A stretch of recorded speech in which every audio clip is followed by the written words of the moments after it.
अयोध्या के राजा दशरथ की 3 पत्नियों और उनसे होने वाले 4 पुत्रों राम, लक्ष्मण, भरत और शत्रुघ्न के बारे में सभी जानते हैं, लेकिन भगवान राम की बड़ी बहन के बारे में हर किसी को नहीं पता। वाल्मीकि रामायण में भी राम की बहन शांता के बारे में जानकारी नहीं है, लेकिन दक्षिण पुराण में भगवान राम की बहन शांता का इतिहास जरूर मिलता है। भगवान राम की बहन शांता का सच यह है कि शांता राम की बड़ी बहन और माता कौशल्या की बेटी थी। वह बहुत ही सुंदर और हर कार्य में निपुण थी, शास्त्र से लेकर पाक कला तक में एकदम पारंगत। वहीं रानी कौशल्या की बहन थी रानी वशिनी, जिनका विवाह अंग देश के राजा रोमपद के साथ हुआ था। दुर्भाग्य की बात यह थी कि किन्हीं कारणों उनकी कोई भी संतान न हो सकी। एक दिन वशिनी राजा रोमपद के साथ कौशल्या से मिलने अयोध्या आई। जब सभी एक साथ बैठकर भोजन कर रहे थे, तभी वशिनी ने दशरथ की पुत्री शांता की शालीनता और कार्यकुशलता से मोहित होकर अपनी एक इच्छा प्रकट की। वशिनी ने कहा, वैसे तो मेरी कोई भी संतान नहीं है, लेकिन मेरी इच्छा है कि शांता की तरह ही मेरी भी एक पुत्री हो। वशिनी की इस बात पर राजा दशरथ उन्हें शांता को गोद देने का वचन दे देते हैं। इस प्रकार राजकुमारी शांता अंग देश के राजा रोमपद की पुत्री बन जाती है। एक दिन राजा रोमपद किसी काम में इतना खोए रहते हैं कि उनकी चौखट पर आए ब्राह्मण की आवाज उन्हें सुनाई ही नहीं देती। फलस्वरूप ब्राह्मण को खाली हाथ वापस लौटना पड़ता है।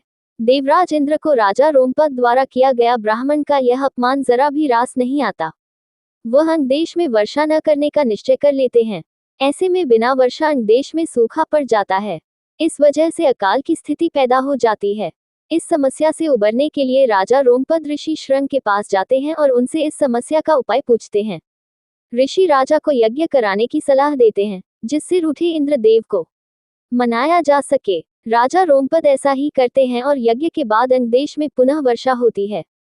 इससे अंग देश में आई समस्या का अंत होता है। ऋषि श्रृंग से प्रसन्न होकर राजा रोमपद उनसे अपनी पुत्री शांता का विवाह करा देते हैं।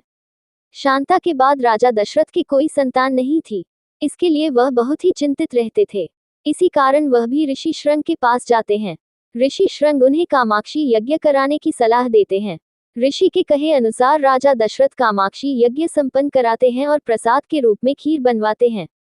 यज्ञ समाप्त होने के बाद जो खीर का प्रसाद था, उसे राजा दशरथ की तीनों पत्नियां कौशल्या, सुमित्रा और कैकेयी ग्रहण करती हैं। कामाक्षी यज्ञ के प्रताप से रानी कौशल्या को पुत्र के रूप में राम, कैकेयी को भरत और सुमित्रा को लक्ष्मण व शत्रुघ्न की प्राप्ति होती है।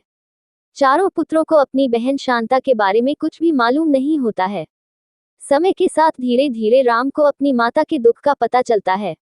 साथ ही भगवान राम की बहन शांता के जीवन का सच, जो कोई नहीं जानता था, राम को मालूम हो जाता है। बहन शांता के बारे में जानने के बाद राम अपनी मां को बहन शांता से मिलवाते हैं और सभी पुराने मतभेदों को दूर कर एक साथ रहने का वचन देते हैं।